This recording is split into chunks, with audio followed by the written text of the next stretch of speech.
नमस्कार किसान साथियों, मैं आपका दोस्त नरेंद्र पोरवाल आपके अपने यूट्यूब चैनल देश किसान हमारे किसान में आपका बहुत बहुत स्वागत करता हूं।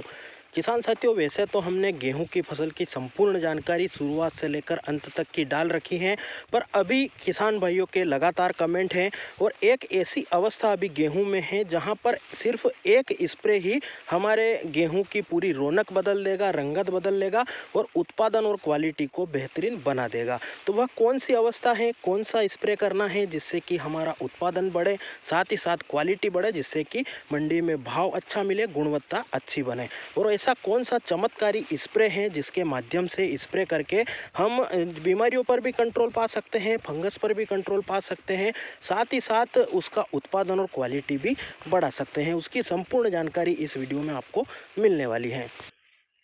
तो किसान साथियों, पूरी जानकारी के लिए वीडियो को पूरा अंत तक जरूर देखें, जिससे आपको पूरी जानकारी समझ में आए। वीडियो पसंद आए, मेहनत पसंद आए तो लाइक करें, ज़्यादा से ज़्यादा किसान भाइयों तक व्हाट्सअप फेसबुक पर शेयर करें ताकि वह भी इस जानकारी का लाभ ले सके और हमारी मेहनत सफल हो। और खेती से संबंधित, मंडी भाव से संबंधित और खेती से जुड़ी, किसानों से जुड़ी सभी जानकारियाँ जल्दी से जल्दी प्राप्त करने के लिए चैनल को लाल बटन दबाकर सब्सक्राइब करें, पास में लगा घंटी का बटन भी जरूर दबा दें, जिससे हम जो भी जानकारी की वीडियो डालेंगे बिना देरी के आप तक जल्दी से जल्दी पहुँच जाएंगे। तो आइए बिना देरी के जानकारी शुरू करते हैं।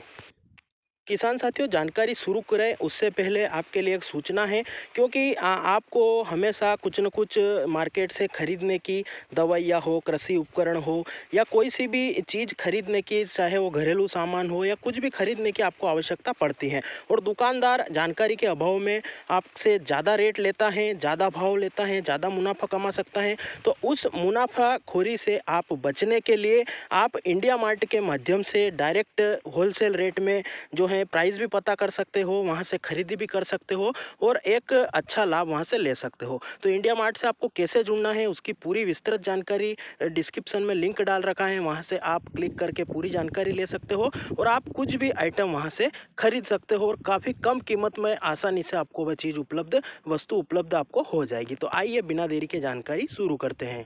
किसान साथियों, हर फसल की तरह गेहूं की फसल में भी एक स्टेज होती है जिसमें कि काफ़ी ज़्यादा पौधे में जो है उस समय ताकत की आवश्यकता होती है, पोषक तत्व की आवश्यकता होती है और बीमारी लगने का खतरा भी उसी समय ज़्यादा होता है। तो वह अवस्था है जब बाली जो है हमारे कल्ले में से निकल रही हो या जब झंडा पत्ता आ चुका है, उसके बाद की अवस्था है। क्योंकि इतने समय तक तो हम देखते हैं कि नीचे के जितने भी पत्ते होते हैं सब भोजन बनाने का कार्य करते हैं, पर इस अवस्था में आते आते सब पत्ते नीचे रह जाते हैं जिनमें पीलापन आने लगता है और वह भोजन बनाने की अवस्था में नहीं रहते हैं, क्योंकि उनकी उम्र ऐसी पड़ाव पर आ चुकी होती है कि उनकी कोशिकाएं काफ़ी बंद हो जाती हैं और उनके ऊपर पौधे की छांव भी हो जाती हैं। तो सिर्फ उस समय यह झंडा पत्ता होता है और उसके नीचे वाले जो एक दो पत्ते होते हैं वही भोजन बनाते हैं और भोजन का सोर्स है वह ये दो तीन पत्ते ही रह जाते हैं, जबकि पौधे की जो भोजन खाने की जो ताकत है वह बढ़ जाती है। तो ऐसे में हमें क्या होता है कि इस पत्ते को सुरक्षित रखना काफ़ी आवश्यक है।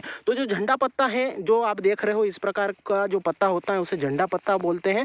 तो ये झंडा पत्ता और इसके नीचे की जो एक दो पत्तियां हैं उसे सुरक्षित रखना काफ़ी ज़्यादा जो है हमें ज़रूरी होता है, क्योंकि यही भोजन का कार्य करते हैं। पौधे को जितना अच्छा भोजन मिलेगा उतनी ही अच्छी और स्वस्थ बाली निकलेगी और उसकी जो क्वालिटी होगी वह भी काफ़ी बेहतर होगी और उत्पादन भी आपका बढ़ेगा। तो इस पत्ते की सुरक्षा हमें किस किस चीज़ से करनी है, अभी कौन कौन से रोग इस पत्ते में लगते हैं, उसकी पूरी अगर बात करें तो इसमें इल्ली का प्रकोप भी होता है। हम देखते हैं कि इल्ली भी जब खाती हैं तो इसी पत्ते को चट करती हैं, वह भी नीचे की पत्तियों को नहीं खाती हैं, उसे भी यही खाने में मजा आता है। इसमें फंगस जनित रोग भी इसी पत्ते में आपको पीले पीले रंग के धब्बे या जो काले काले पत्ते आपको होते हुए दिखेंगे, तो वह चीज़ इसमें भी लाल रंग के धब्बे और पीले रंग के धब्बों में आपको फंगस जनित रोग की जो वह रोग भी इस समय आकर लगता है। तो इल्ली जाने की कीट भी लगता है, पीलापन यानी फंगस भी आता है और पौधे को भोजन अगर हम एक्स्ट्रा अभी पोषक तत्वों की पूर्ति के माध्यम से दे देते हैं तो जो बाली निकल रही है उसमें जो फ्लावरिंग है वह काफ़ी अच्छे से होगी,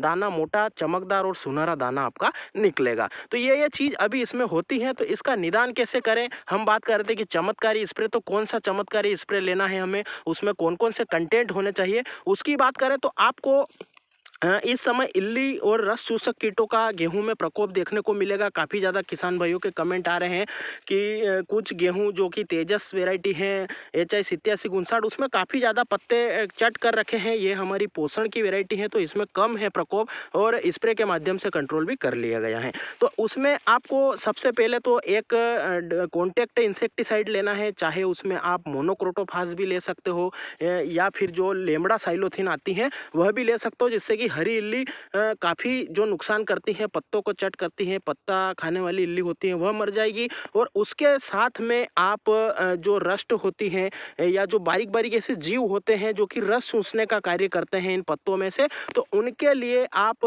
थायोमेथाक्साम या इमामेक्टिन बेंजोइड दोनों में से कुछ भी ले सकते हो। तो आप इमामेक्टिन बेंजोइड अगर लेते हो तो उसका भी काफ़ी अच्छा रिजल्ट है और जो मकड़ी पर भी कार्य करती हैं, साथ ही साथ जो रस चूसने वाले कीट हैं उन पर भी कार्य करेगी और जो काली इल्ली है उसे भी खत्म करेगी। तो आप इमामेक्टिन बेंजोइड 5% WG फॉर्म में आता है वह ले, साथ में कॉन्टैक्ट इंसेक्टिसाइड में लेमड़ा या मोनोक्रोटोफास ले सकते हो। तो ये इंसेक्टिसाइड में 2 चीज़ें आपको लेनी है। उसके बाद आती है बारी फंगस की, जो कि इस स्टेज पर काफ़ी ज़रूरी है फंगस जनित रोगों से कंट्रोल करने के लिए, क्योंकि कुछ कुछ पत्तियां हम देखते हैं कि इस प्रकार से पीली पड़ना चालू हो जाती हैं। अगर इनका निदान नहीं किया जाए तो यह पीलासपन फिर नीचे की पत्तियों तक बढ़ता है, एक पत्ती से दूसरी पत्ती में फैलता है और काफ़ी ज़्यादा खेत में पीलासपन आ जाता है और झंडा पत्ता ज़रूरत से पहले सूख जाता है और गेहूं की फसल ज़रूरत से पहले परिपक्व हो जाती है और दाने हमारे कच्चे रह जाते हैं। बहुत सारी बार हम देखते हैं कि नीचे की 1-2 जो बालियाँ होती हैं उनमें दाने नहीं रहते हैं, पोची दाने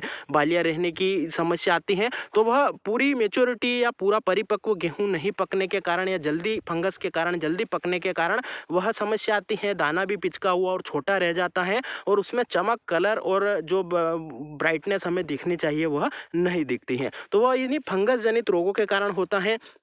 तो इस स्प्रे में हमें इंसेक्टिसाइड के साथ में एक अच्छा सा फंगीसाइड भी आपको लेना है। अभी हम पिछले 2-3 सालों से देख रहे हैं कि काफ़ी टेक्निकल फंगीसाइड में आ गए हैं, नए नए टेक्निकल, जिसमें कि पिछले साल हमने धानुका का जो लस्टर आता है जिसमें कॉन्टैक्ट प्लस सिस्टोमेटिक फंगीसाइड होता है उसका उपयोग भी किया था, काफ़ी शानदार रिजल्ट मिला। उसके पहले सीजेंटा का इम्पैक्ट एक्स्ट्रा का रिजल्ट भी काफ़ी शानदार मिल रहा था। एक वर्ष हमने BSF के प्रायक्सर का स्प्रे किया, उसका भी अच्छा रिजल्ट मिलता है। तो 3-4 फंगीसाइड जो भी हैं उसमें से आप कोई सा भी फंगीसाइड ले सकते हैं, चाहे आप कार्बेंडाजिम प्लस मेनकोजेब जो कि UPL के साप में मिलता है या इससे मिलते जुलते बहुत सारे प्रोडक्ट कंपनियां बना रही हैं, तो उनका भी उपयोग कर सकते हो। आपके यहाँ पर जैसी समस्या है, जैसी फंगस है उसके हिसाब से उपचार कर सकते हो। अगर आपके यहाँ पर फंगस नहीं दिख रही है, सुरक्षात्मक रूप के लिए फंगीसाइड स्प्रे कर रहे हो तो आप हल्का टेक्निकल भी ले सकते हो। अगर ज़्यादा पीलासपन हर पत्ते में आपको दिख रहा है तो उसे रोकने के लिए फिर आपको बेहतरीन और अच्छा टेक्निकल ही लेना होगा। बहुत सारे फंगीसाइड मार्केट में हैं,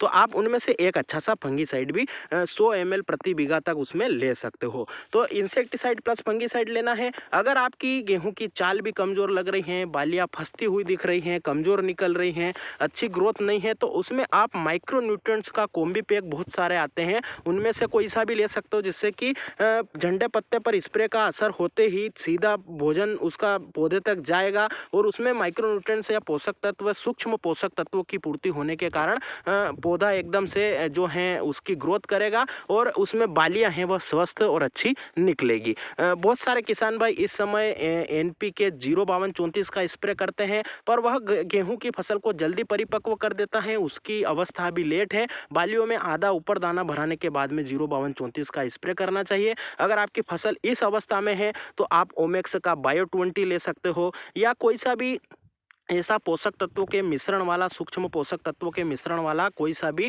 टॉनिक वगैरह आप ले सकते हो। ओमेक्स के बायो 20 का रिजल्ट काफ़ी शानदार है और गेहूं में उसका रिजल्ट लहसुन प्याज के साथ काफ़ी अच्छा देखने को मिला और किसान भाई काफ़ी ज़्यादा उसका उपयोग भी कर रहे हैं। तो आप भी पोषक तत्वों की पूर्ति के लिए ले सकते हो। उसके बाद चौथी चीज़, आपको सिलिकॉन बेस्ड जो चिपको आता है वह इन दवाओं के साथ मिलाकर एक समान रूप से स्प्रे करके आपको एक समान खेतों में स्प्रे करवाना है, जिससे कि आपके यहाँ पर इल्ली की समस्या खत्म हो जाएगी, फंगस समस्या है वह भी खत्म हो जाएगी, पौधे की ग्रोथ और उसमें पीलापन वगैरह सब खत्म हो जाएगा और झंडा पत्ता लंबे समय तक सुरक्षित रहेगा। फसल की अवधि भी 8 से 10 दिन बढ़ जाएगी, जिससे कि फसल को पकने में एक्स्ट्रा समय जो मिलेगा उसमें आपके जो 2 से 3 दाने नीचे के खाली रह रहे हैं वह भी भराएंगे। दाना प्लस में 10 से 12 दिन में और बड़ा होगा, दाना बोल्डर होगा, चमकदार और वजनदार होगा, जिससे कि फसल अच्छे उत्पादन की ओर अग्रसर होगी और आपका उत्पादन और क्वालिटी दोनों बेहतर होगी। तो मैंने जो 3 चीज़ें बताई हैं, इन तीनों का मिश्रण करके आप स्प्रे गेहूं की इस अवस्था में एक बार जरूर करें, जिससे कि फसल की लंबी सुरक्षा होगी और उत्पादन और क्वालिटी बढ़ेगी। और यह वास्तव में चमत्कारी जो रिजल्ट आपको मिलेंगे, जिससे आप भी कहेंगे कि हाँ चमत्कार जो हुआ है गेहूं में और हमारा उत्पादन बढ़ा है। कौन कौन सी दवाइयों का स्प्रे करते हैं वो कमेंट में भी जरूर बताएं। आपने वीडियो को पूरा देखा है तो जय हिंद कमेंट जरूर करो। जानकारी कैसी लगी कमेंट करके जरूर बताएं। आपके सवाल या सुझाव कोई हो तो वह भी कमेंट करके आप बता सकते हो, जिससे कि किसान भाई के पास सुझाव पहुंचेंगे और आपके कोई सवाल होंगे तो उनके भी जवाब आपको कमेंट में जरूर मिलेंगे। चैनल पर खेती से संबंधित, मंडी भाव से संबंधित और भी कई सारे वीडियो डाल रखे हैं, वह भी जाकर देखें, उन्हें भी लाइक शेयर और चैनल को सब्सक्राइब जरूर करें। और डिस्क्रिप्शन में लिंक डाल रखी है, उस पर क्लिक करके एक बार इंडिया मार्ट पर जाकर अपना अनुभव जरूर लें। धन्यवाद। जय हिंद, जय भारत, वंदे मातरम।